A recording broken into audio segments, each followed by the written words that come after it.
Bienvenidas y bienvenidos a este primer aula del Diario Vasco del año 2015. Hoy a la prueba está por la gente que se ha quedado fuera sin poder entrar y lo lamento muchísimo. Pues tenemos una persona que es una gran conferenciante que suscita mucho interés por su persona, que ya era conocida del aula y del gran público. Vino en mayo de 2012 con el tema de los cambios y ahora vuelve con otro tema apasionante y que afecta a casi todos, como es la familia, con un título o un subtítulo tan sugerente como de las relaciones tóxicas o de relaciones tóxicas a relaciones sanas.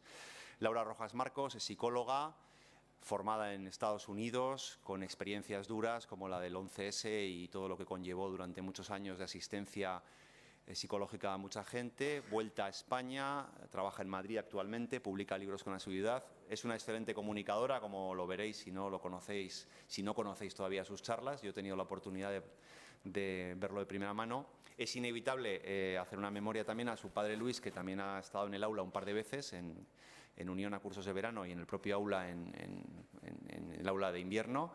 Y bueno, pues también un recuerdo simpático y cariñoso para él que se lo merece. Laura, muchas gracias. Sé que andas rápido, que vienes corriendo, así que nada, les dejo con ella una charla del tipo habitual de unos 50 minutos aproximadamente, para dar paso luego a un turno de preguntas en el que podrán y podréis preguntar lo que mejor os parezca. Nada, muchas gracias. Lamento el retraso por la cantidad de gente que había, pero resulta inevitable cuando la conferenciante tiene tanto atractivo como hoy. Gracias, Laura. Muchísimas gracias. Bueno, muy buenas tardes a todos. Muchísimas gracias. Yo, si me permitís, voy a dar mi ponencia de pie. ¿Os parece bien? Para que sea un poquito más dinámico, ¿no? Ya que me gusta moverme a mí, yo pienso mejor cuando me muevo, ¿no? El caso es que, bueno, quiero dar las gracias a todos por haber venido. La verdad es que me he quedado completamente abrumada con la cantidad de personas que han aparecido.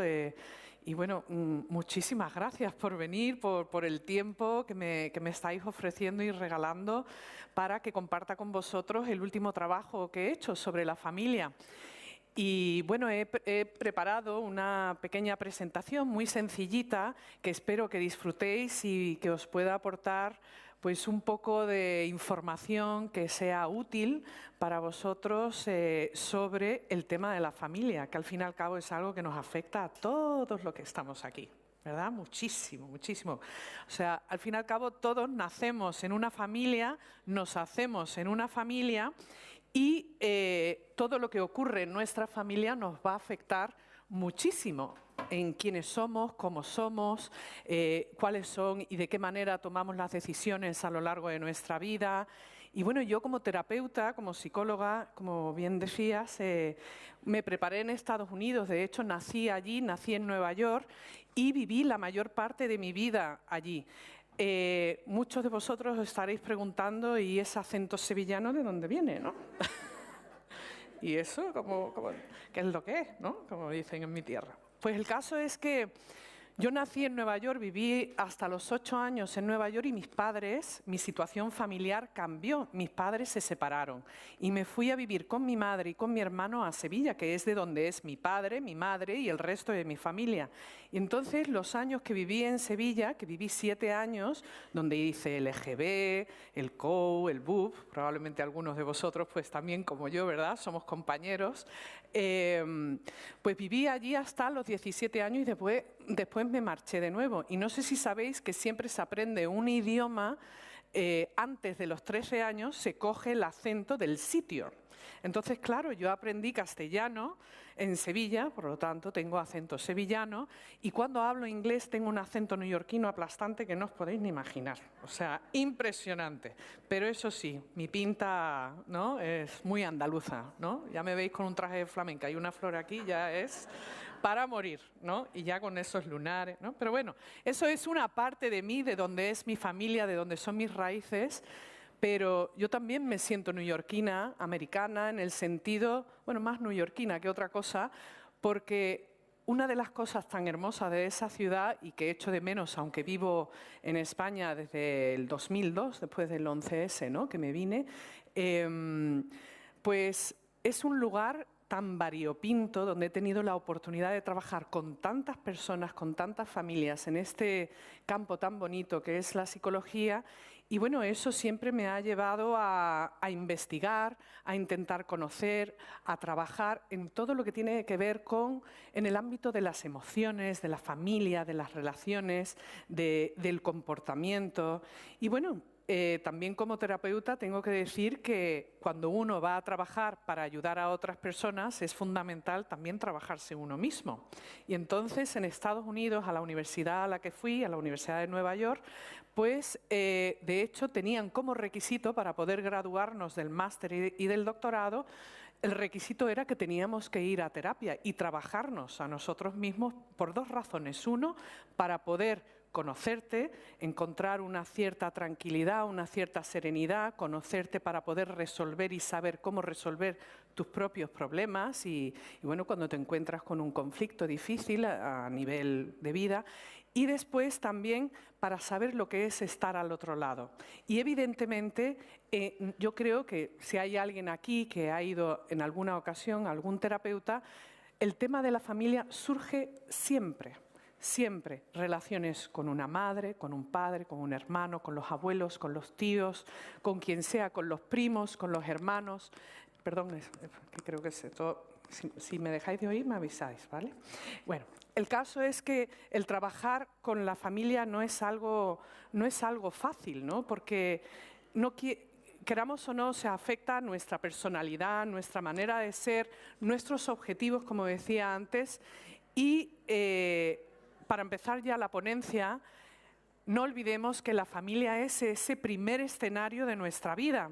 Es el lugar donde tenemos las primeras emociones, donde tenemos emociones positivas y negativas, donde aprendemos a relacionarnos, donde aprendemos a compartir, también a desarrollar nuestra autoestima, a saber cómo ser cómplices, saber de nosotros mismos qué es importante para nosotros, aprender sobre los valores, también sobre los principios, sobre cómo conseguir nuestros objetivos. Por lo tanto, las personas de nuestro entorno familiar tienen un papel tan importante en nuestra vida que es esencial, pienso yo, el conocerles, el conocernos a nosotros mismos para saber cómo reaccionamos en distintas situaciones. Y bueno, como terapeuta, pues claro, de hecho, cuando hago una primera evaluación, generalmente suelo preguntar, bueno, ¿a qué te trae aquí? ¿Qué es lo que te gustaría trabajar? ¿Cuáles son tus objetivos?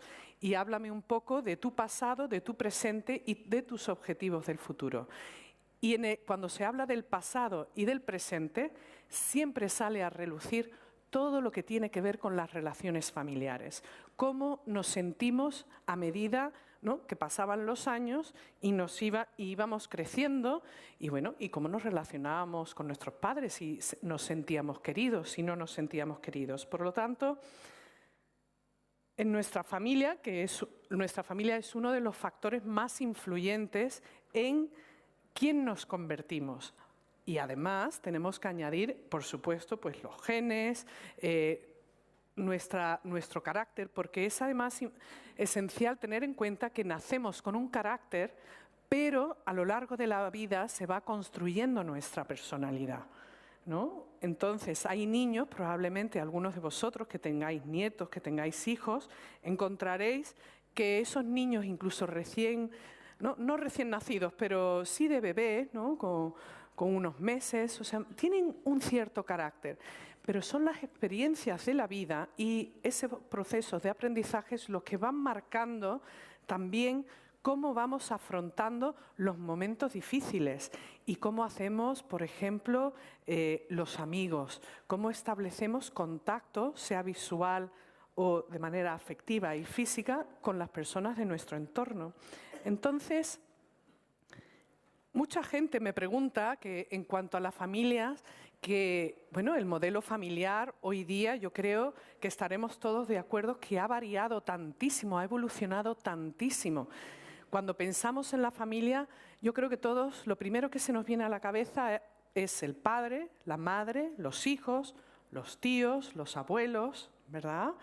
Pero claro, el modelo familiar ha cambiado muchísimo. Hay familias monoparentales, familias que conviven, por ejemplo, los abuelos con los hijos y los nietos, familias en las que a lo mejor algún tío o algún primo se ha ido a casa también porque, bueno, por cualquier circunstancia, ¿no?, que puede ser de cualquier tipo, pues se ha decidido, ¿no?, que se incorpora y, bueno, el caso es que hay tantos modelos familiares y aunque estos modelos familiares pueden influir, ¿no?, pueden influir de una determinada manera en nuestra forma de vida, pero lo cierto es que las investigaciones han demostrado que lo esencial en la familia es el afecto que se recibe si se tiene seguridad, si las necesidades básicas se cubren.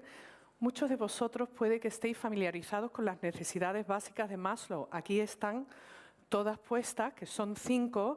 Entonces, no hay que olvidar que las necesidades básicas, o sea, la primordial, que son las fisiológicas, es donde, bueno, pues al fin y al cabo, donde se cubren la alimentación, donde recibimos la seguridad y la protección.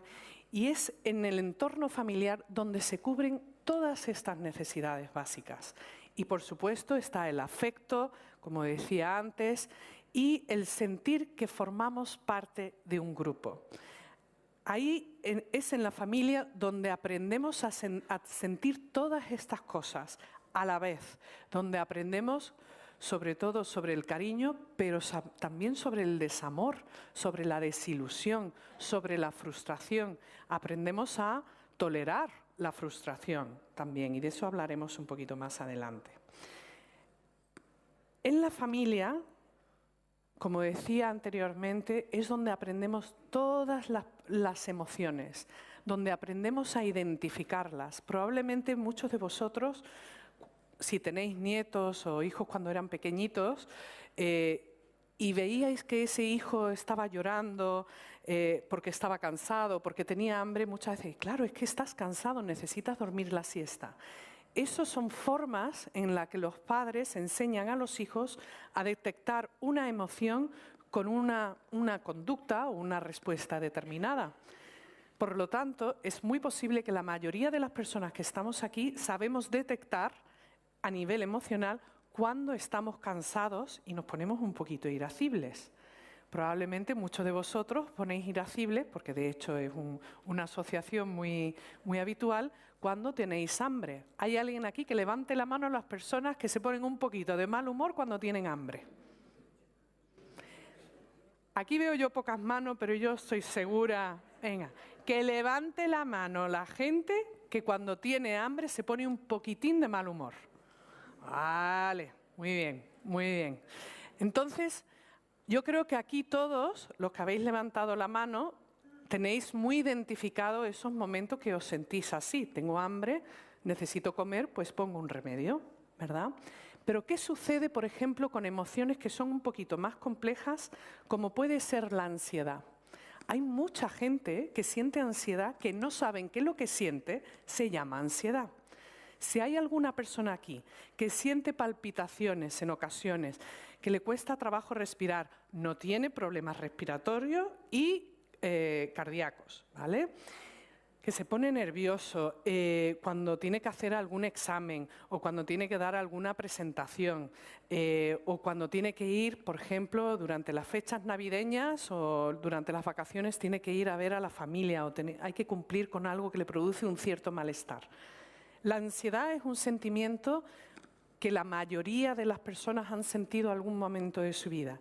Están aquellas que lo saben detectar y están aquellas que no lo saben detectar.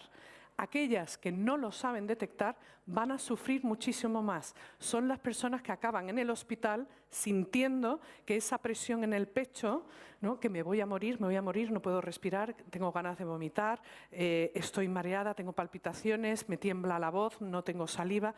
Y, de nuevo, repito, que no tiene problemas cardiovasculares, ¿no?, o de corazón, y respiratorios.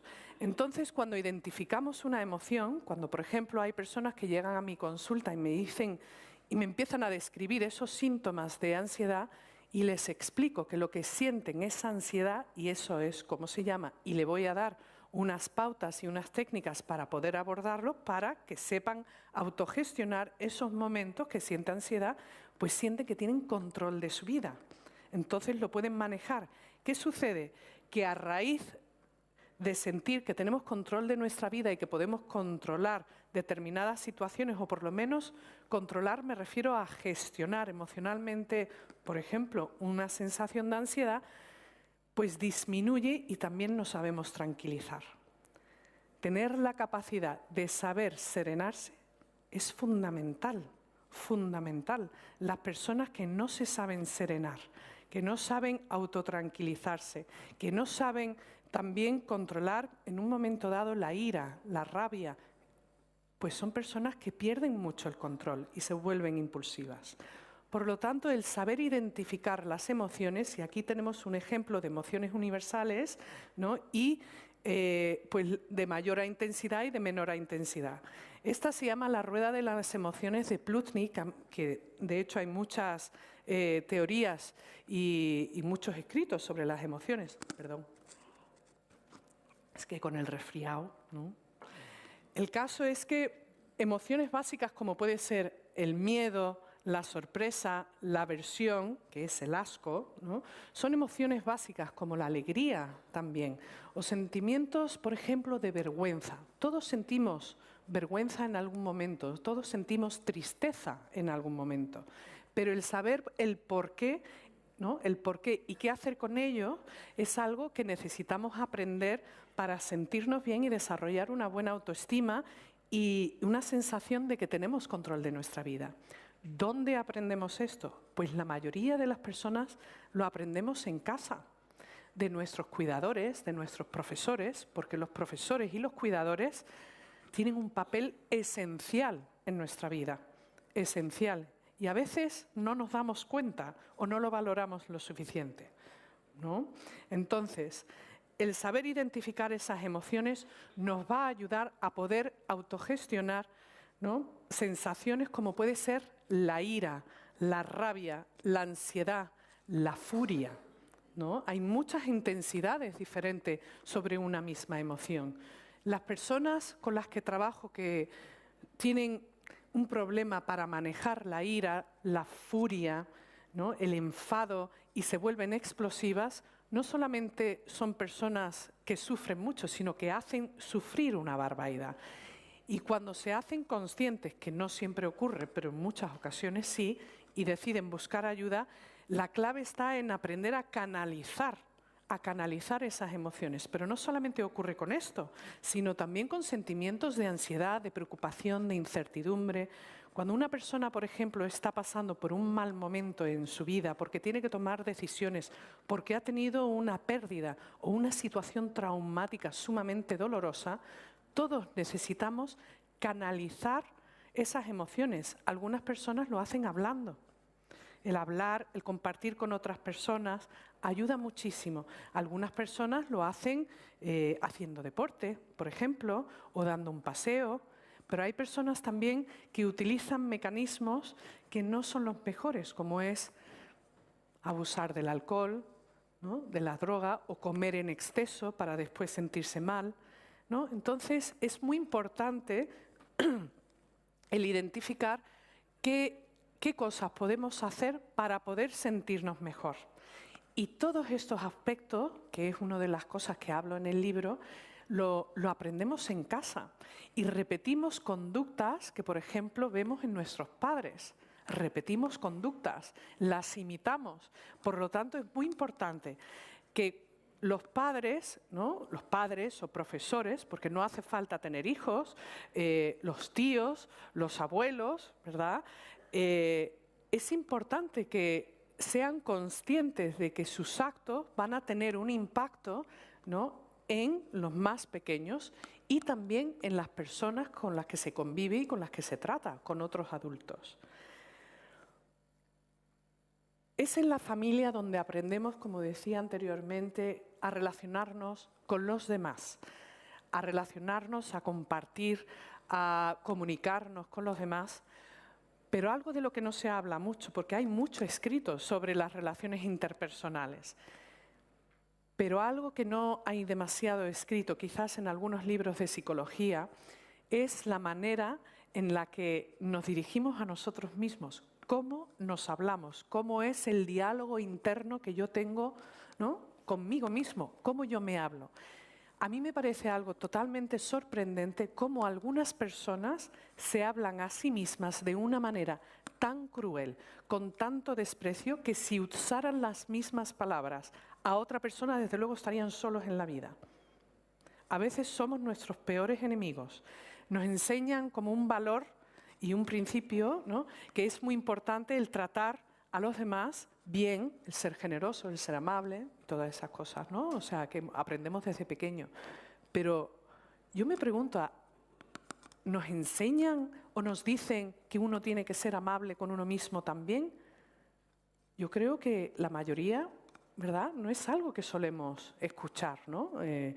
A no ser que uno empiece a machacarse excesivamente, pues a lo mejor hay alguien, oye, te estás pasando, que tampoco es, las cosas son así.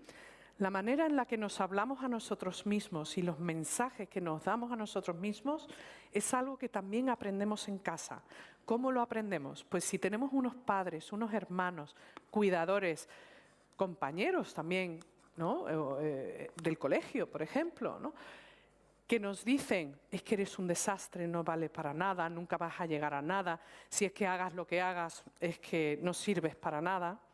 Eso después se va a trasladar en la forma en la que el niño, luego, después de adulto, se va a hablar a sí mismo también con ese desprecio.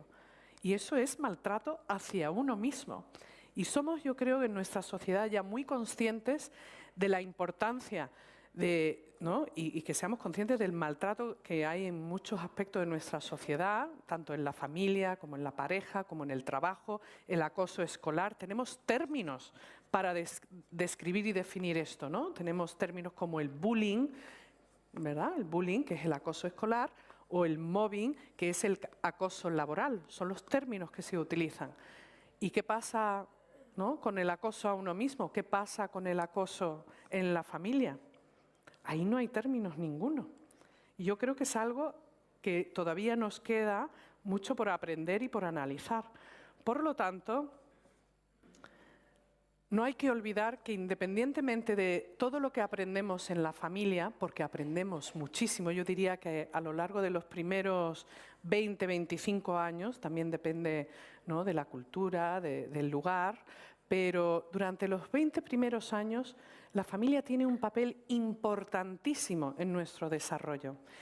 Pero no hay que olvidar que la familia está en continuo movimiento, en continuo cambio. Estamos pasando por etapas constantemente, vamos envejeciendo, los pequeños se van haciendo mayores, los hijos se emancipan, se marchan de casa y en ocasiones pues dejan una sensación de vacío, el síndrome del nido vacío, que probablemente algunos lo habéis escuchado anteriormente.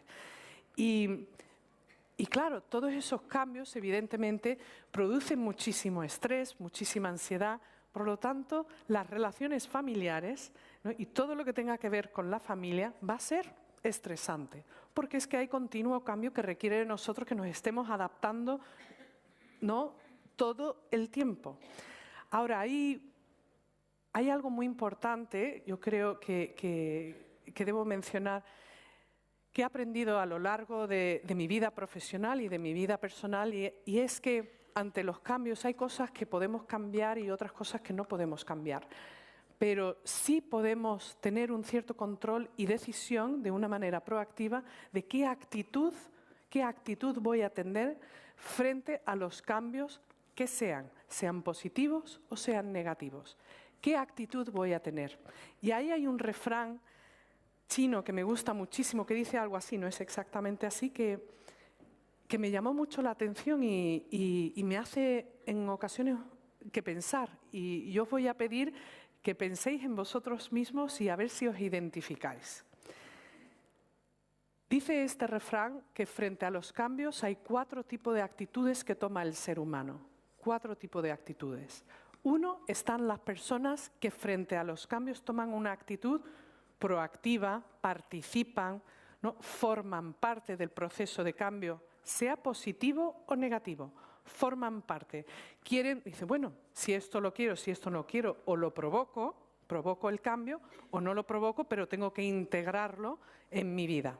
Tienen una actitud, como decía, proactiva, participan. Pero después están las personas que tienen una actitud resistente, van con el no por delante. ¿Qué tal si hacemos o si hay algún cambio, ¿no?, de cualquier tipo, incluso aunque sea no? Los cambios no me gustan, no quiero. Son personas que se resisten. Eso muchas veces se asocia, por ejemplo, a la etapa familiar del adolescente, ¿verdad? Que se ponen a lo mejor un poco resistentes, que no quiero, que tienes que estar en casa a las 12, pues no quiero, ¿no? O sea, toda esa parte, ¿no?, de conflicto, pues que surge muy, ¿no?, que es algo muy normal, ¿no?, pues puede producir un cierto malestar. Hay muchas personas que se resisten a los cambios. No estoy diciendo que eso sea algo negativo, son formas de ser.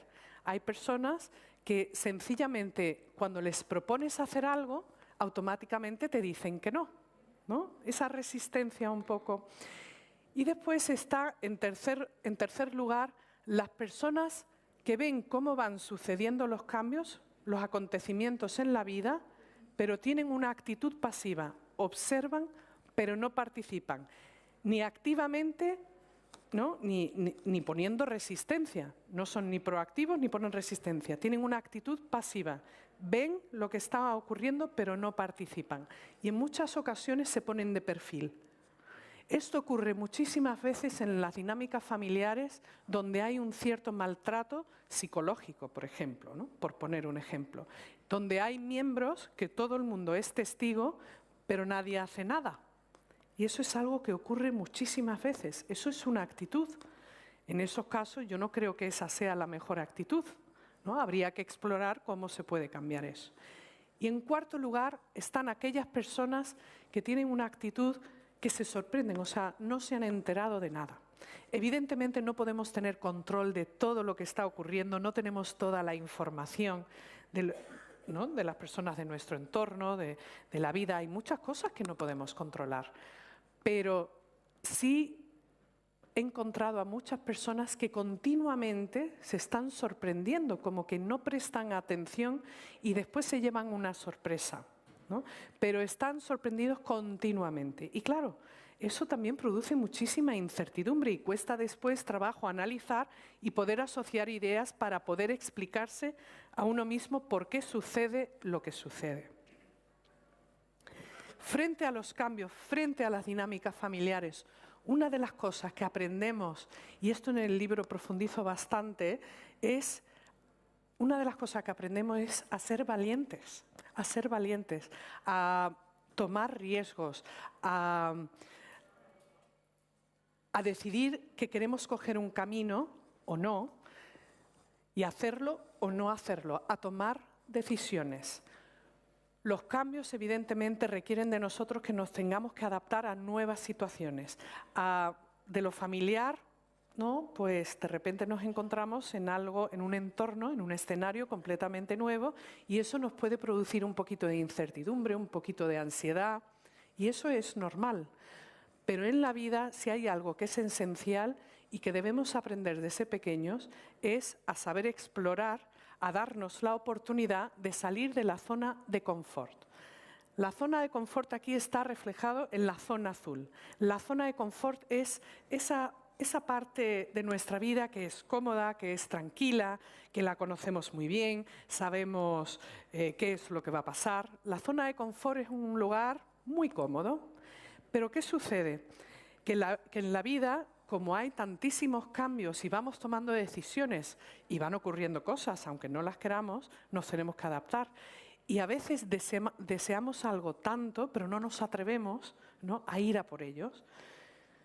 Y claro, evidentemente cada uno pues tiene sus razones por las que toma un camino u otro o no lo toma, porque en sí mismo no tomar una decisión es una decisión, como decía el gran psicólogo William James, pero salir de la zona de confort y el saber salir de esa zona que resulta familiar es muy importante, porque sin eso vivimos en el miedo.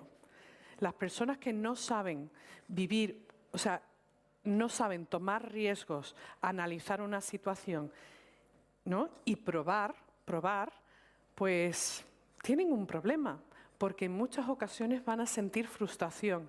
No siempre, pero en muchas ocasiones sí. Pero claro, es en la familia y nuestros padres y nuestros guías, nuestros profesores también los que nos enseñan a probarnos a nosotros mismos, a ver si soy capaz, si puedo ser valiente y qué pasa si me equivoco. ¿Qué mensaje voy a recibir de mi familia si me equivoco, de las personas de mi entorno? Qué bien, ¿no te ha salido? Sí te ha salido. Muy bien, pero lo has intentado. O si no te salen las cosas, te sientes fracasado y se ríen de ti y te humillan. Es que cada entorno es muy diferente y cada persona recibe mensajes muy diferentes. Y claro, las personas que sufren muchísimo generalmente son personas que a veces se paralizan, porque el miedo paraliza. El miedo paraliza. Y es fundamental el sentir que uno puede salir de esa zona de miedo para cambiarlo, pero muchas veces, yo diría que la gran mayoría de las veces requiere de nosotros un coraje y una valentía y estar dispuestos a salir de la zona de confort. La forma en la que nos explicamos las cosas que nos suceden en la vida nos viene y lo aprendemos también en la familia. Cuando nuestros padres nos dicen, por ejemplo, si hemos suspendido un examen, claro, es que como eres torpe, pues nunca vas a aprobar esto, pues yo voy a acabar diciéndome a mí misma, ¿no? Que yo es que soy torpe, entonces ¿para qué voy a hacer el esfuerzo? Porque es que no doy, ¿no? La manera en la que nos hablamos a nosotros mismos, como decía antes, es algo que va a influir muchísimo en cómo nos explicamos las cosas que nos suceden. ¿Achacamos o atribuimos nuestros logros o nuestros fracasos a la suerte? ¿No? ¿Es por suerte, pues como he aprobado porque tengo suerte, o es porque he trabajado mucho? Ahí de lo que estamos hablando también es del reforzamiento positivo.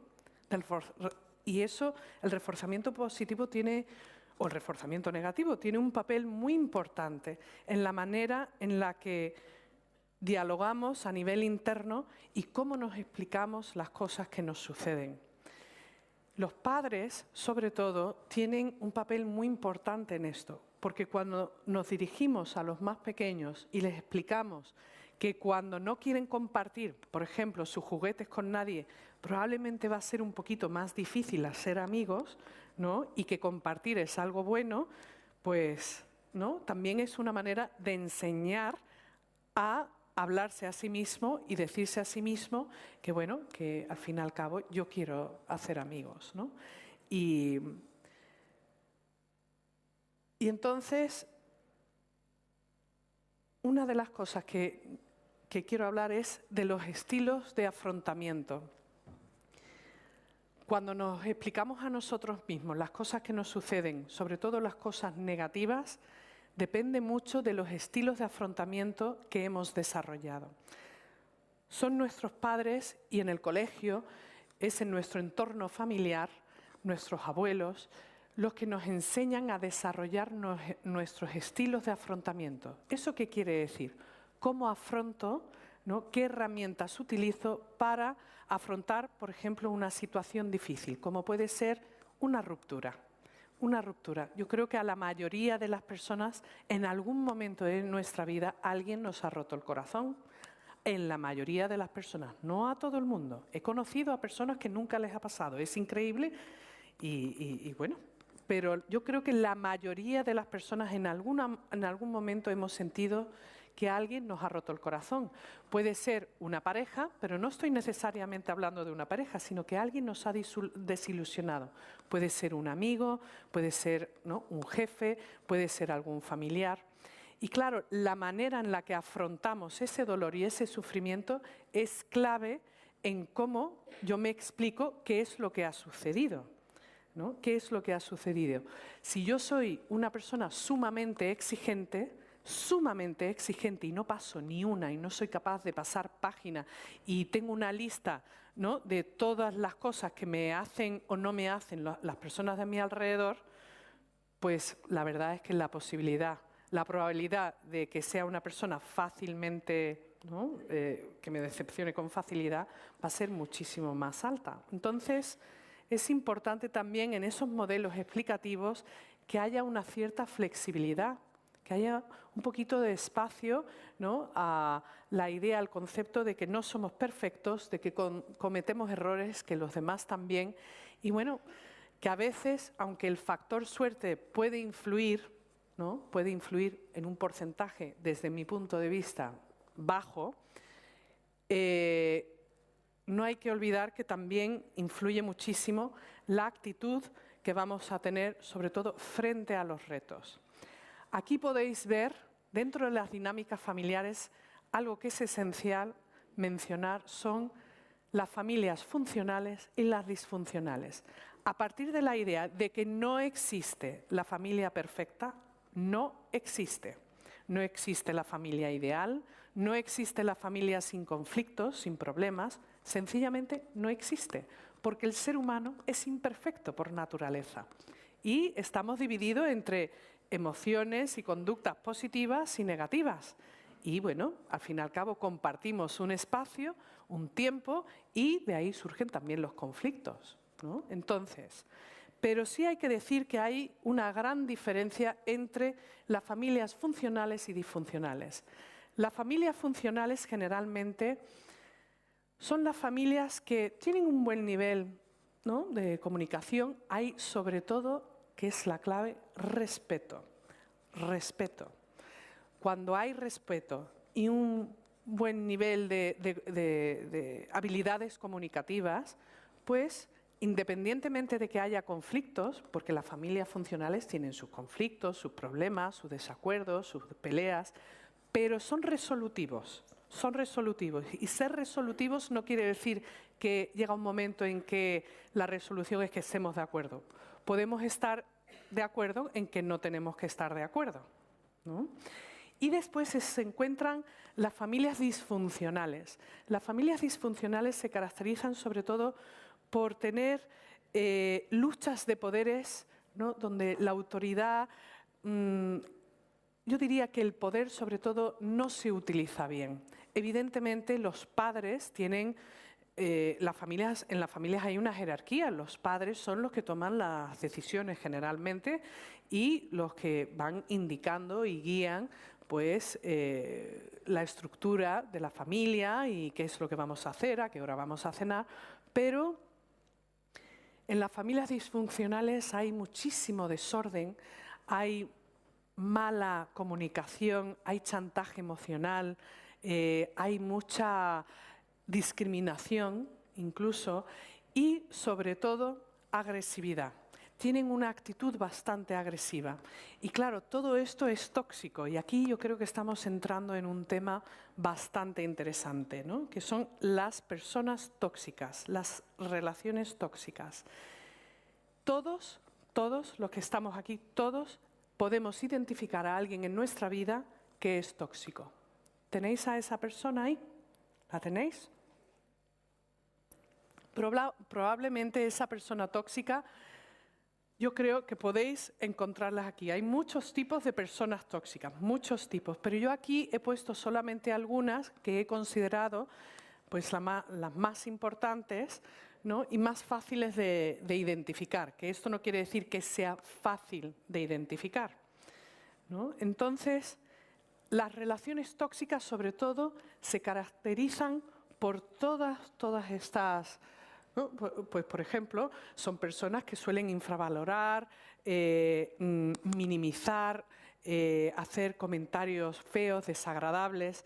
Y un término que escuché en una ocasión, que no está en la RAE, en el diccionario, pero me encantó en cuanto la escuché, que personas tóxicas, por ejemplo, son sincericidas. ¿Habéis escuchado alguna vez este término? Sincericidas. Me encanta, es tan poderosa esa palabra, ¿no? Que a mí me gustan mucho las palabras, ¿no? Y, perdón, es que con el resfriado. Las personas sincericidas es un término que no existe, ¿vale? No lo vais a encontrar en el diccionario. Pero se lo escuché a un amigo y dije, esto lo hago yo mío, lo tengo yo que meter en el diccionario de alguna manera. Y estoy ahí dando la lata, ¿no? Pero, bueno, del momento no me lo han cogido. El sincericida, por ejemplo, es aquel que utiliza la sinceridad, que en nombre de la sinceridad te voy a decir todo lo que pienso. ¿Verdad? Te voy a decir todo lo que pienso, sin filtro. ¿Sabes? Te quiero tanto que te voy a decir, ¿no? Te voy a hacer un buen repaso y con un sentimiento de derecho. Sin sensibilidad, sin empatía. O sea, hay un poquito ahí de perversión, ¿no? ¿no? En nombre de la sinceridad. Entonces, claro, yo a esas personas las considero sincericidas, ¿no? Yo creo que todos tenemos un sincericida en nuestra vida, ¿verdad? Todos tenemos un sincericida. Y entonces, claro, las personas tóxicas generalmente suelen ser sincericidas. Son personas desagradables que nos producen un malestar, ansiedad. Ahora, me gustaría decir que todos somos tóxicos en algún momento de nuestra vida porque no somos perfectos, porque tenemos un mal día, porque estamos de mal humor, porque tenemos hambre, porque estamos cansados, porque a lo mejor estamos deprimidos, porque a lo mejor estamos pasando por un momento difícil en nuestra vida, porque a lo mejor hemos perdido el trabajo, porque a lo mejor nos vamos a separar, o porque a lo mejor ha fallecido alguien y no logramos superar ese duelo. Entonces, todos podemos ser tóxicos, todos, pero creo que hay una diferencia entre el momento y las razones y las intenciones de esa toxicidad, ¿no? Que pueden ser unas circunstancias, y otras son las intenciones de esas personas que van a hacer daño, que les da igual que te hagan daño y te dicen lo que piensan. O son personas que en nombre del amor y de la amistad de repente te vienen con una información que es devastadora, ¿no? Y no hay buenas intenciones. Las intenciones es hacer daño. A estas personas hay que quitárselas de en medio, claramente. Pero claro, no siempre nos las podemos quitar de en medio, porque de hecho en muchas familias, yo creo que todos, hemos podido identificar en algún momento a alguien que es tóxico, pero de forma de ser, no que esté pasando por un mal momento, ¿no? Yo creo que es muy importante que diferenciemos cuando uno está pasando por un mal momento. Por ejemplo, yo después del 11S en Nueva York, que me pasé muchísimo tiempo allí en la zona cero, intentando ayudar en lo que podía, yo había perdido personas también muy importantes y estaba, pues bueno, sufría lo que se denomina en psicología un trastorno de estrés postraumático, ¿no? Estaba en shock, estaba triste, estaba pasando por duelo, tenía miedo, tenía rabia, pero también estaba trabajando para ayudar a otras personas, ¿no? Y hacía lo que podía. Después, cuando me vine a España a vivir, yo me vine a los meses y, aunque esa no fue la razón, por si hay alguien que se lo está preguntando, esa no fue la razón, pero sí me vine y me di cuenta que estaba hecha polvo. Estaba hecha polvo, no estaba nada alegre, no quería salir. Yo la verdad es que suelo ser una persona bastante alegre, que me gusta el cachondeo, ¿no? Salir, estudiar, trabajar. Como dice mi madre, es que vamos, cuando cuando te pusiste de pie, saliste corriendo y todavía no has parado, ¿no? Eso dice mi madre. Dice, tú nunca aprendiste a andar, tú viste el mundo y dijiste, aquí voy yo, ¡fum! Y salí corriendo. Dice que la pobre nunca podía estar tranquila en el parque, ¿no? Es que tenía que estar detrás de mí porque me subía, yo creo que era hiperactiva y eso lo he sacado de mi padre. El caso es que cuando llegué estaba tan hecha polvo, estaba tan triste y tan deprimida que yo no podía ejercer como psicóloga. Me di cuenta y me costó y me dolía. Yo no era una persona, pues, agradable con la que estar, porque no tenía ganas de hablar, no tenía ganas de socializar, no tenía ganas de compartir. Sentía demasiada pena, estaba demasiado triste y estaba superando, no podía dormir bien, tenía pesadillas todas las noches. Entonces, yo durante ese tiempo era una persona tóxica, no porque envenenara a otras personas, sino porque estaba pasando por un proceso muy doloroso. Y entonces, pues me di cuenta y tuve que aceptar, ¿no? Que es algo que aprendí años atrás, que cuando está uno así como terapeuta, pues, y no puedes separar, porque la realidad es que a veces uno no puede separar, pues es mejor retirarte, porque puedes hacer daño a otra persona y tienes que asumir esa responsabilidad. Entonces, ahí la verdad es que tengo que decir que mis padres, sobre todo mi madre, tuvo un papel muy importante de cuidador. No me reconocía porque, claro, estaba deprimidísima, pero me acompañó, pero también me ponía determinados límites. Yo era, como decía ella, estás como un patito, perseguía a mi madre por todos lados. Si se iba al supermercado, me iba con ella. Yo solo quería estar con mi madre, ¿no? Porque era donde yo sentía que recibía esa protección después de todo lo que había pasado y el sufrimiento que había tenido, ¿no? Y entonces, no hay que olvidar que durante esos momentos yo quizás no fui la mejor compañía del mundo, era un poco tóxica para los demás porque no aportaba, a lo mejor, más que tristeza, pero eso poquito a poco lo fui superando. Y entonces ahí recibí ayuda y recibí apoyo de amigos y de familia. Pero claro, hay personas que se encuentran que eso pues les afecta, no lo llevan bien, y hay personas que en momentos así, pues a lo mejor en vez de ayudarte, pues te machacan, ¿no? Te machacan. A esas personas hay que identificarlas porque esas son personas tóxicas y pueden estar en nuestro entorno, en nuestra familia. Puede ser un hijo, porque hay muchos hijos, de hecho, que son los tóxicos. Que a veces se habla de los padres y se echa la culpa a los padres. Yo creo que a veces somos tan exigentes con los padres que no nos paramos a pensar que a lo mejor, pues bueno, que los padres también tienen ahí, ¿no?, sus frustraciones y sus retos y bueno, pues su vida, ¿no?, que no dejan de ser seres humanos, ¿no?, que a veces la gente se olvida, ¿no? Entonces, un poquito para resumir los diferentes tipos de crisis familiares que yo he encontrado, y aquí solo he mencionado algunas, lo desarrollo un poquito más en el libro, que yo diría que son realmente esenciales y que encuentro en mi trabajo del día a día, que ocurre muy a menudo. Las 5 causas más habituales de crisis familiares suele ocurrir, por ejemplo, cuando nace un hijo. Aunque se desee ese hijo, un nuevo miembro en la familia, incluso cuando alguien se casa, ¿no?, en la familia, cuando hay un nuevo miembro familiar, eso produce estrés, requiere de nosotros que nos adaptemos a unas nuevas circunstancias, además del cansancio, qué decir de eso, ¿no? Entonces, cuando llega un nuevo miembro de la familia, eso causa muchísimo estrés y conflicto en la propia familia. Las prioridades cambian y eso afecta al resto del grupo, al resto del sistema. Otro de los motivos muy habituales es la ruptura, como mencionábamos antes. La ruptura, el dolor y el proceso de superación de cualquier tipo de duelo, sea el tipo que sea, no solamente tiene que ser una persona, ¿no?, pero todo eso lleva tiempo. Y es en nuestra familia donde es ideal encontrar apoyo, pero no siempre lo encontramos. A veces tenemos que buscarlo en los amigos o en un profesional o en alguien desconocido o con un grupo de personas que está pasando por lo mismo, ¿no?, para encontrar esa empatía. Las rupturas son sumamente dolorosas y sobre todo las rupturas que tienen que ver con el divorcio o por ejemplo, con rupturas familiares que tienen que ver con herencias, ¿no?, que eso ocurre muchísimo. En las herencias se rompen familias también. Y claro, tenemos que pensar en el por qué y qué historia hay. ¿Es solo por dinero? Porque os aseguro que normalmente no es solo por dinero. Es lo que el dinero representa, ¿no?, lo que representa. Que evidentemente creo que todos estamos de acuerdo que el dinero representa seguridad y una serie de cosas, pero después también hay algo ahí que quizás anteriormente no ha funcionado. Volviendo a las rupturas, no hay que olvidar, y a los padres les digo muchas veces, porque trabajo con parejas, con familias, que a lo mejor personas que están decidiendo separarse. Y a veces me encuentro, y probablemente esto que es un tema de conversación muy habitual entre amigos, hay personas que se quieren separar, no pueden soportar a su pareja y piensan que por los hijos se pueden separar, a lo mejor a nivel, por razones económicas sí se pueden separar, pero les da miedo que por los hijos no se pueden o no deben separarse. Pero con la pareja se lleva fatal.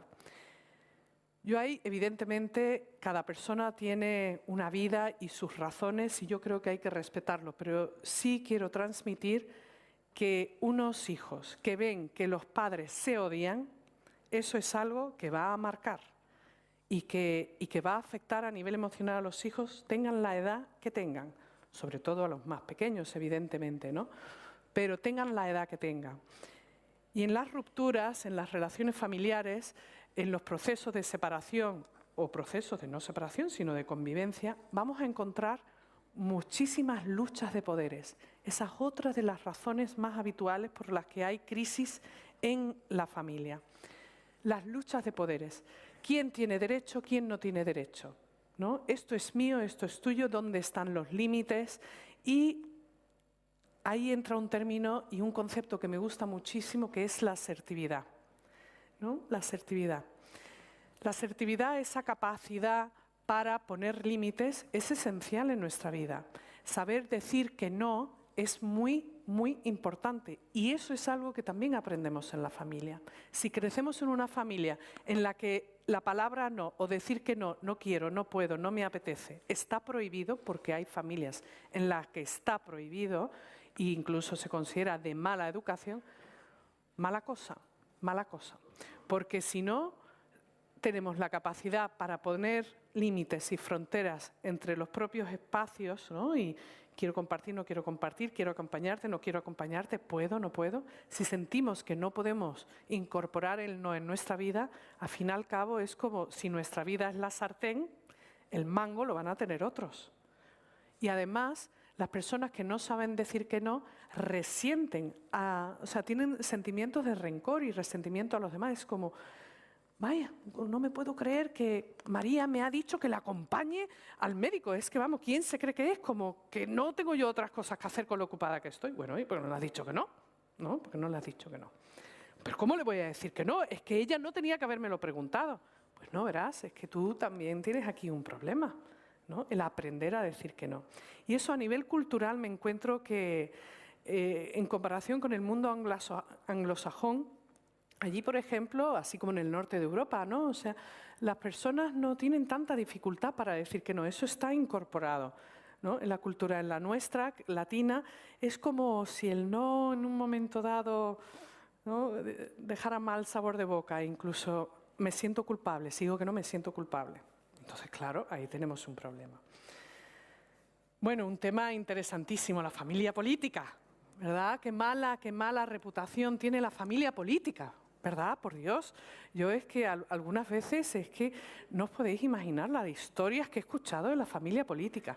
La suegra, que si mi cuñada, que si mi cuñado, ¿quién se creen que son? Y desde luego la familia... Bueno, es que hay una cantidad de chistes, además, sobre la familia política terrible, ¿no?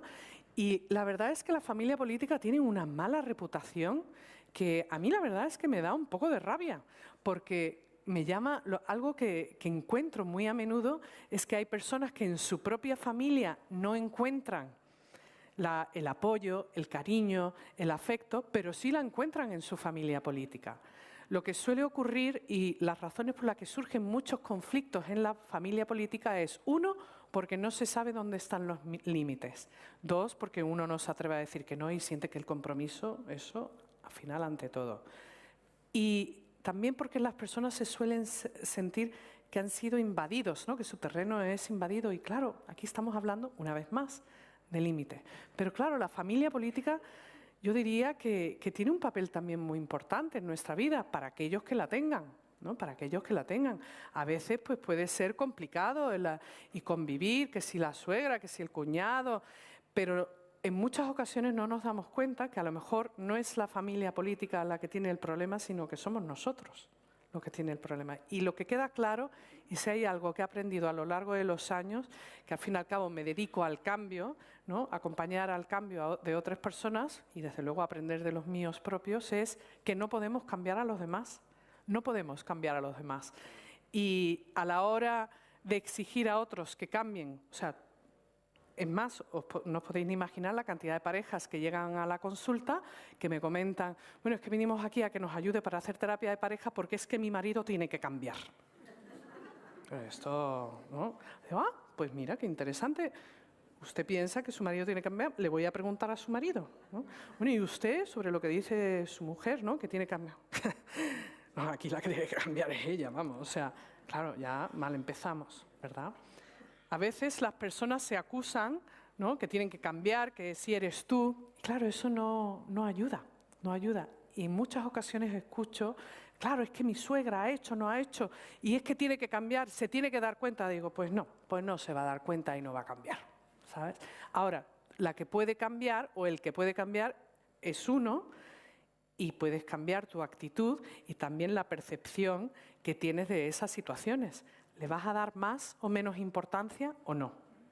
Y claro, de ahí estamos hablando también del sentimiento de exclusión, que es la quinta razón por la que las personas generalmente se sienten mal y surgen los conflictos familiares. Cuando uno se siente excluido.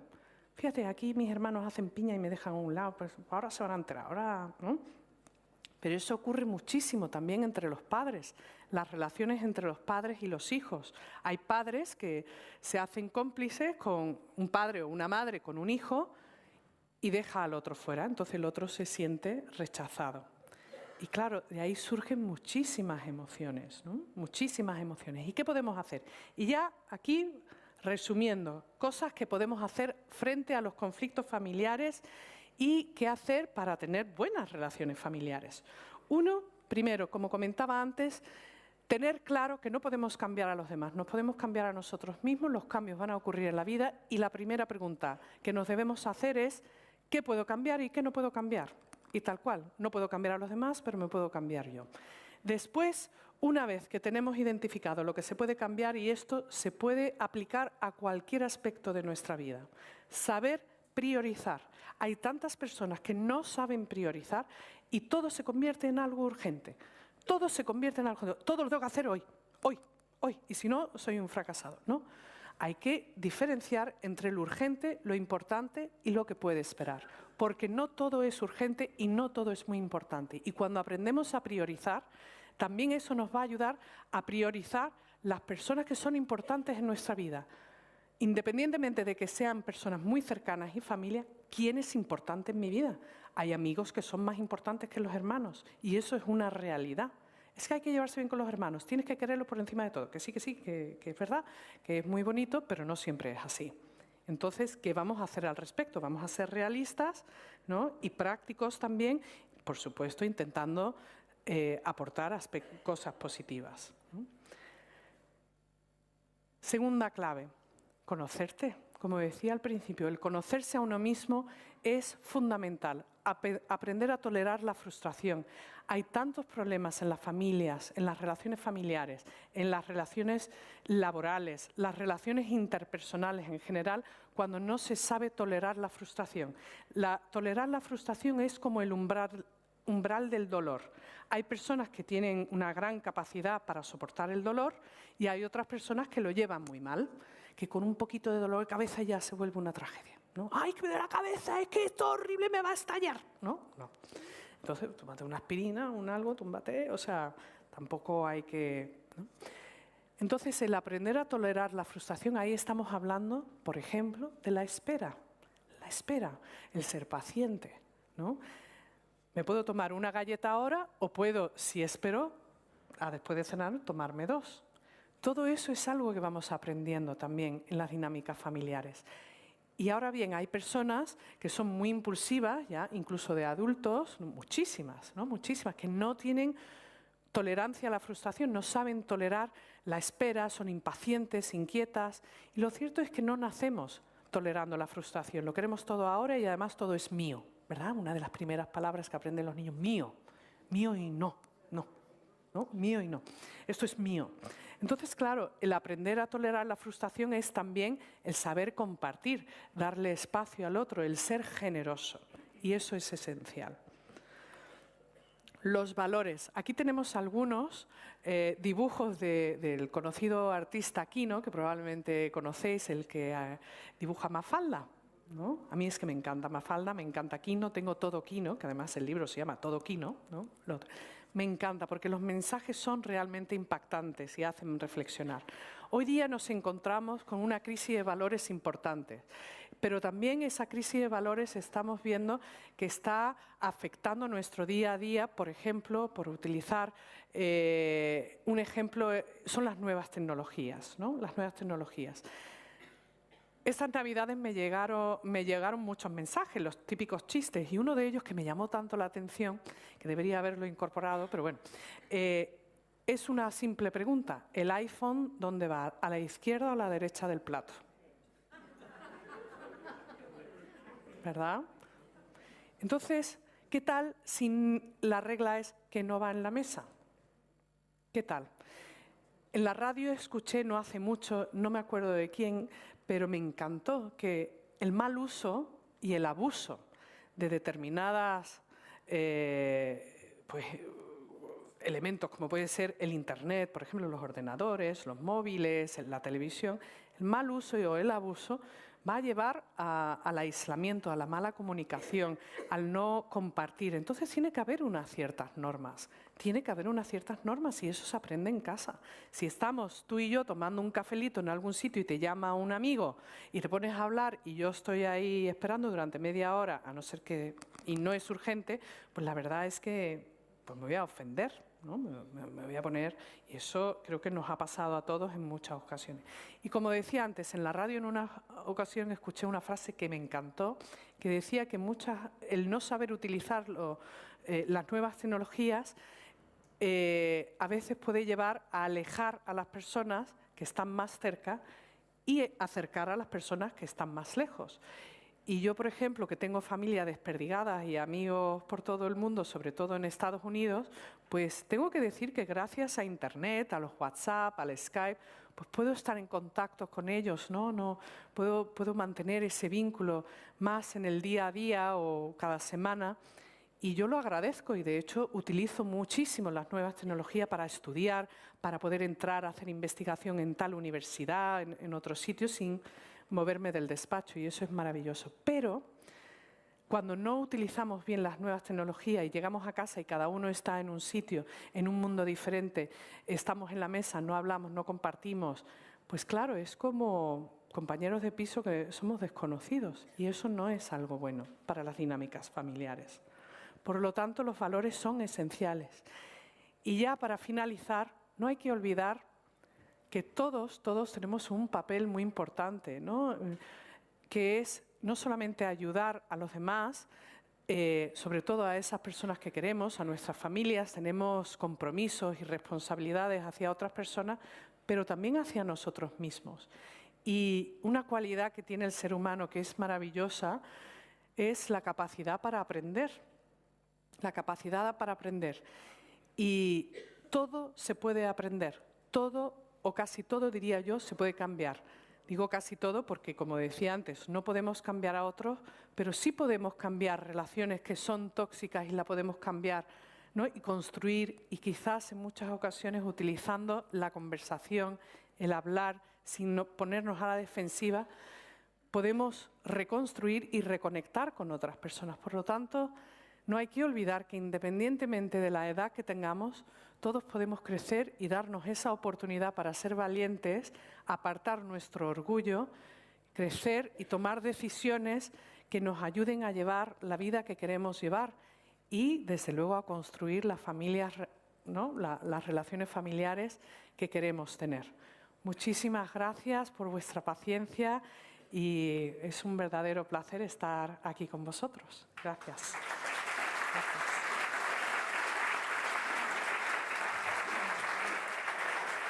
Gracias.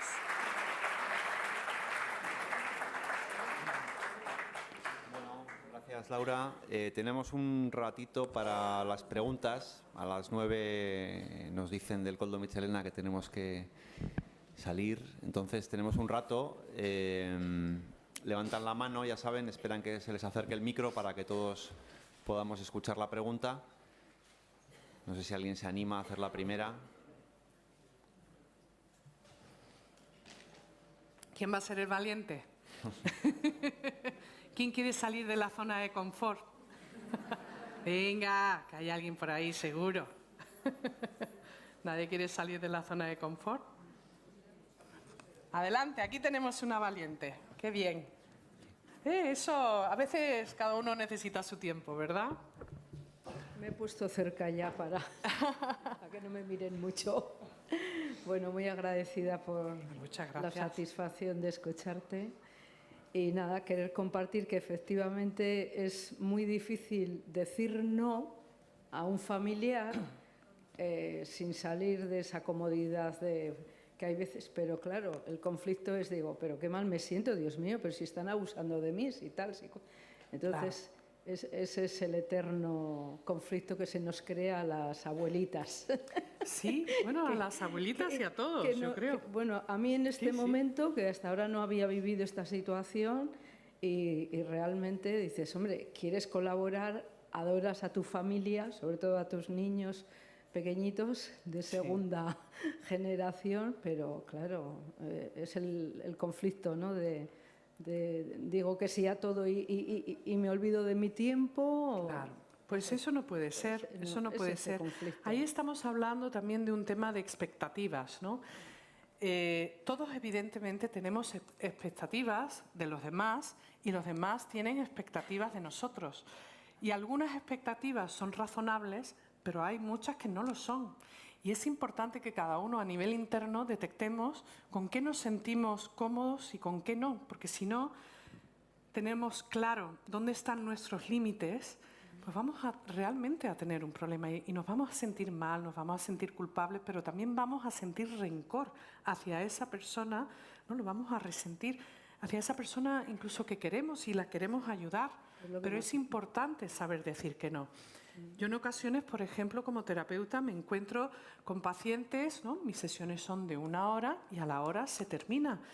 Y evidentemente intento ser suave y delicada a la hora de cerrar alguna sesión, sobre todo que está siendo difícil. Pero yo soy muy puntual y no me gusta que nadie que venga tenga que esperar. De hecho, en muchas ocasiones en mi consulta, no es como cuando uno va al médico que se queda esperando media hora. No me gusta eso, porque no me gusta que me lo hagan. Entonces, si lo puedo contener, entonces con suavidad lo intento cerrar. Y hay personas que les cuesta, ¿no? Les cuesta irse. Yo lo entiendo, estás haciendo un trabajo personal, no te quieres ir, te agarras así a la silla, ¿no? Es como, no, 5 minutos más. Bueno, pues vamos a dejarlo. Si quieres, pues cerramos otra sesión, pero ¿por qué no reflexionas sobre esto? Es una manera de poner límites. Y quizás el arte está en cómo decimos que no. El decir que no quiere decir, pues no, de una manera agresiva. Yo creo en la suavidad y en la amabilidad hacia otros y hacia uno mismo también, ¿no? Pero por mucha amabilidad el no suena a no. Entonces, claro, el no suena a no, pero uno tiene también que aprender a aceptar el no y el que nos digan que no. Hay personas que se ofenden, se sienten como si les hubieran insultado cuando le dicen que no. Vamos a ver, ¿ese es mi problema o el tuyo? Si tú te vas a ofender, pues yo lo siento mucho, pero es que no aceptas tampoco mi tiempo y quizás tampoco se respeta el tiempo. Entonces, para empezar, desde luego, uno tiene que empezar por respetar sus propios tiempos. Muchas gracias. Así que muchos ánimos a practicarlo. A practicarlo. ¿Algún otro valiente? Silencio, ¿eh? Aquí. Bien. Sí. Muy buenas. Le van a acercar un micrófono para que todos... Hola, pues Hola. Gracias por la charla. Yo quería un poco preguntar si tienes una mala relación con una persona de tu familia, una hermana, por ejemplo. Hasta el punto de que casi se rompen las relaciones, donde hay muy mal rollo. ¿Qué se puede hacer? ¿Cómo puedo retomar ese...? Porque me resulta muy difícil. Claro. Pues eso ocurre es como que casi prefiero... ¿No tener relación? Sí. Pues eso a veces ocurre y es algo que en ocasiones pues tenemos que trabajar y esforzarnos, yo diría, ¿no? Por intentar resolver, y eso es algo muy positivo. Pero, por ejemplo, cuando se aplican habilidades asertivas, también requiere que tomemos decisiones. Tengo que decir que lamentablemente hay personas con las que a veces la relación no mejora o mejora en la distancia y con el tiempo.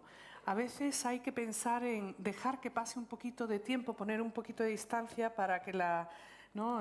La ira o la rabia se pase, ¿no? Que nos calmemos. Ayuda desde luego primero el hablar, el escuchar al otro y la empatía, que es ponerte en el lugar del otro. Si no se puede conseguir eso después de poner un poquito de distancia, de hecho conozco a muchas relaciones familiares que se llevan mejor cuando cada uno vive en su propia casa que cuando viven bajo el mismo techo, ¿verdad? Eso ocurre muchísimo. Entonces no hay que olvidar que también a veces si los hijos o algún miembro de la familia, como un hermano, se va de casa o cada uno tiene su casa, pues a lo mejor eso puede ayudar. Ahora, es cierto que en algunas ocasiones me encuentro, y es más habitual de lo que la gente se cree, que una relación entre hermanos o incluso con los padres es tan tóxica, que la solución es poner distancia, bastante distancia, ¿no? Y es algo muy difícil.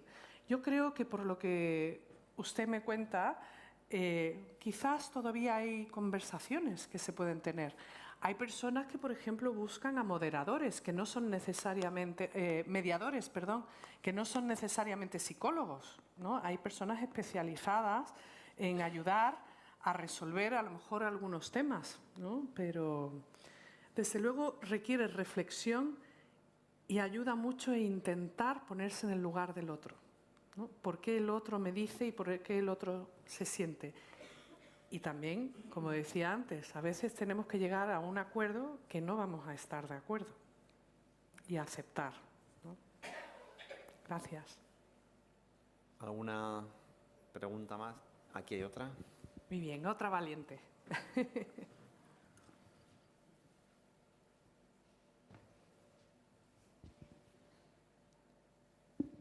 Bueno, primero, pues muchas gracias, me ha encantado la charla. Muchas gracias. Yo quisiera, pues a ver, tengo una hija preadolescente y la típica relación madre-hija, ¿no? Que a veces es muy buena y otras veces, bueno, pues se crea un conflicto. Entonces yo, pues muchas veces me meto en el barullo que me mete y me pongo al mismo nivel que mi hija, ¿no? Entonces, en principio es una buena relación, pero de repente, pues es conflicto madre-hija. Con el padre muy bien, pero es enfrentamiento de la hija hacia la madre, ¿no? Entonces, yo actúo mal, ¿no? Entonces, a ver si me puedes dar alguna pista o algo. Bueno, pues mira, ante todo quiero agradecerte mucho que hayas compartido esta experiencia porque ocurre muchísimo y la gente normalmente no lo suele compartir, sobre todo cuando hablan de sí mismos, ¿no? Con respecto a las relaciones entre padres e hijos, ¿no? Entonces, muchas gracias primero por eso. Dos, es esencial no entrar al trapo. No entrar al trapo. Cuesta muchísimo trabajo. Es fácil decirlo, a la hora de llevarlo a cabo es más difícil hacerlo. Cuando eso ocurre, lo que está sucediendo es que surge una lucha de poderes. Y entonces, evidentemente, las dos queréis tener razón. Las dos queréis tener razón. Y es como hasta que no una de las dos diga la última palabra, como que es el que gana. Eso no es importante. Un adolescente va a entrar ahí, porque son conductas, ¿no?, de un adolescente rebelde que quiere, ¿no?, lo que quiere por las razones que sean, ¿no? Entonces, yo ahí te recomendaría el autogestionar tus emociones, que aunque te surja el sentimiento de rabia y que ya ¿no?, que no puedas más, o sea, tú eres la autoridad, tú eres la madre, y va a decir, esto es, y se acabó, y desde luego, ¿no?, se acabó, y se acabó, ¿no?, y se acabó. Y desde luego también yo creo que es importante aprender a ceder, ¿no? O sea, aquí podemos poner muchos ejemplos, ¿no? No sé, como no sabemos exactamente qué lleva a los conflictos, pero generalmente suele ser un tema que suele repetirse, ¿no? Y esas luchas de poder constante, ¿no? Que quiero salir hasta más tarde, es que eso, por ejemplo, es el pan de cada día, ¿no? Y quiero estar con las amigas porque a tal le deja y tú a mí no, pero esto es que no hay derecho, es injusto, no me comprendes. Pero el poner estructura y límite, al fin y al cabo, es una manera de proteger y eso los hijos lo necesitan, lo necesitan. Entonces, una vez que has dicho las cosas 3 veces, no repetir más. Esto es lo que hay y punto. Pero no entres al trapo porque si no, te vas a sentir tú mal. Y eso ya deja de ser útil para ti, ¿no? Y desde luego para ella. Gracias. Allí tenemos tiempo para una más. Hola, buenas tardes, muchas gracias. Me ha encantado tu charla y bueno, me está creando un poco de ansiedad. ¿Ah, sí? Esa no es mi intención. Tengo un poco de palpitación.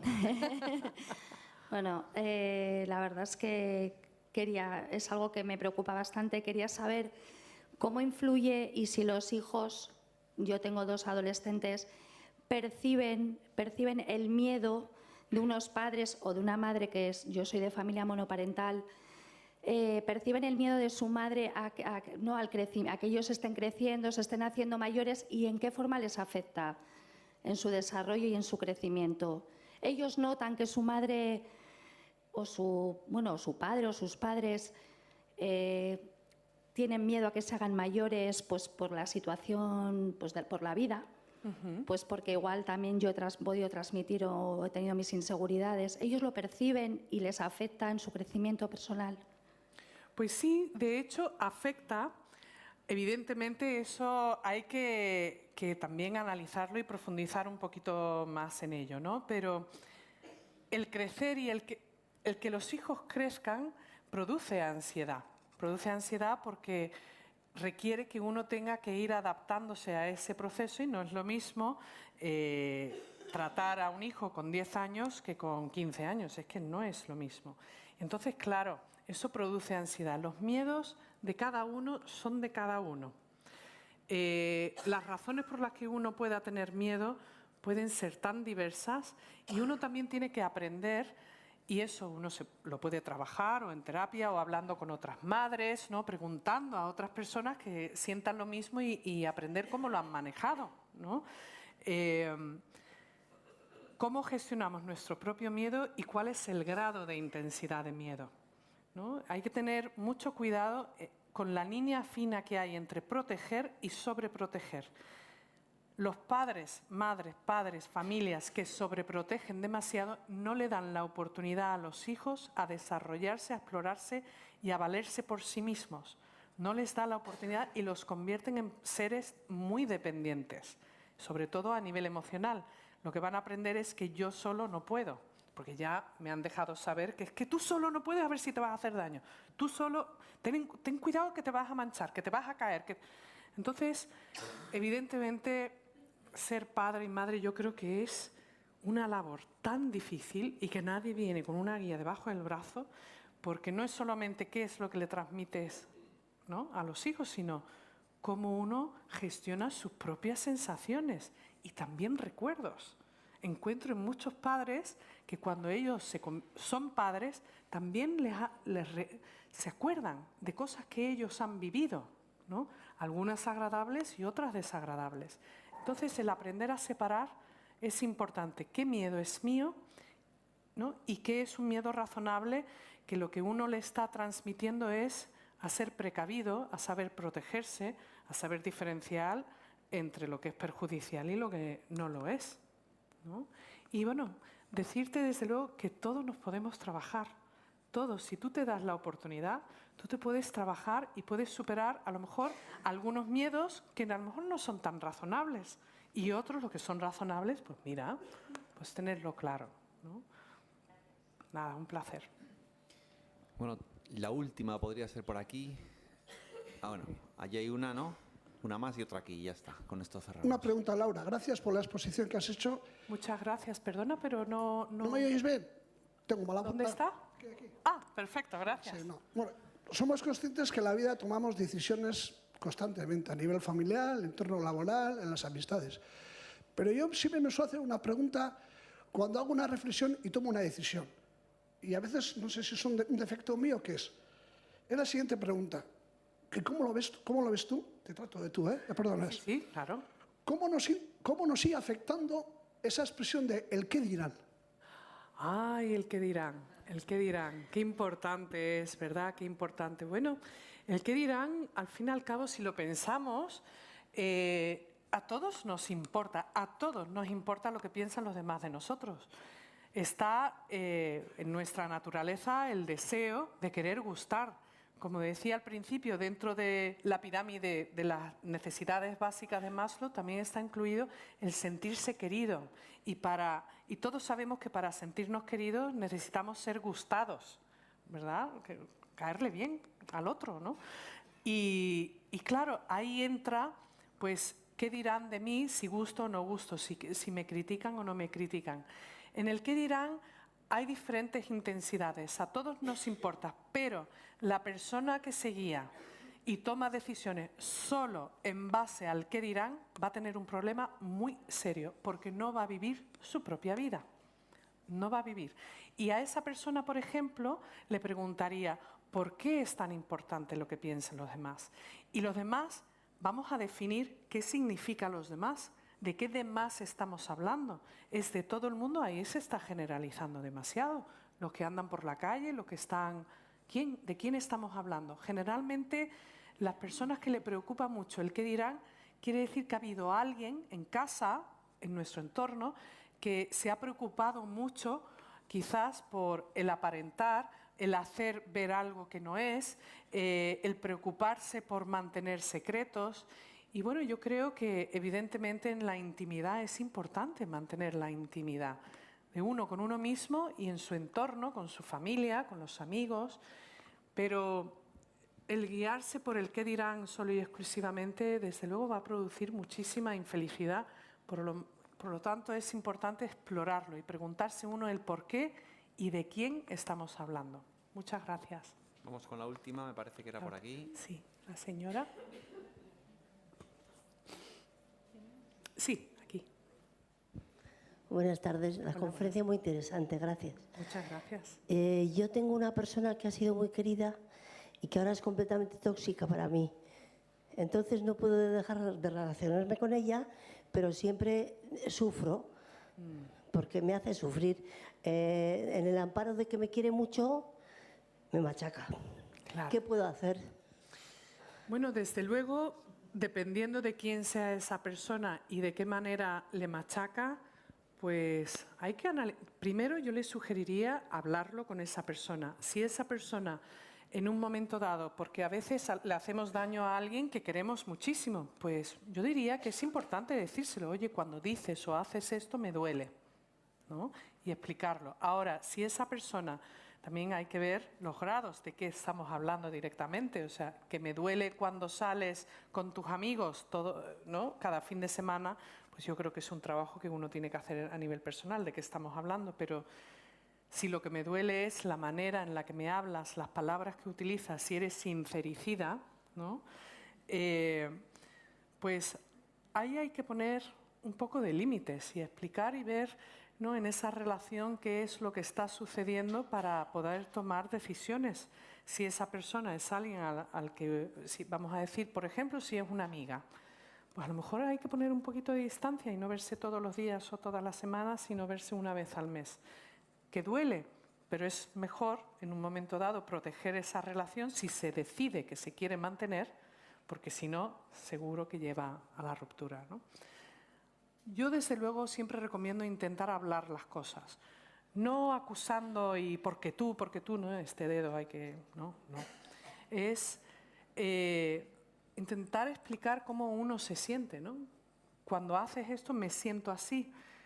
¿Es intencionado? ¿No lo es? Estamos hablando de actos agresivos, de formas de ser que sencillamente a lo mejor somos hipersensibles y todo nos afecta, ¿no? Entonces... Pero desde luego hablarlo es lo más importante, el primer paso. Yo he probado, He probado todo eso. Ha probado a hablar y bueno, pues... Y es familia. Pues entonces ahí diría, ya que se ha hablado, ya que se ha puesto encima de la mesa, empezar a tomar un poquito de distancia sobre todo emocional y uno valorar hasta qué punto es esa persona importante, ¿no? Sea quien sea, es importante en la vida de uno. Evidentemente, si hablamos de un hijo, ¿no?, pues, que es alguien muy importante, que no veo que no es el caso, pues es muchísimo más difícil. Pero desde luego la distancia emocional ayuda mucho y relativizar. Gracias. Bueno, pues muchas gracias por la asistencia y Laura, muchas gracias y hasta la siguiente. Muchas gracias. Muchísimas gracias. Gracias. Gracias.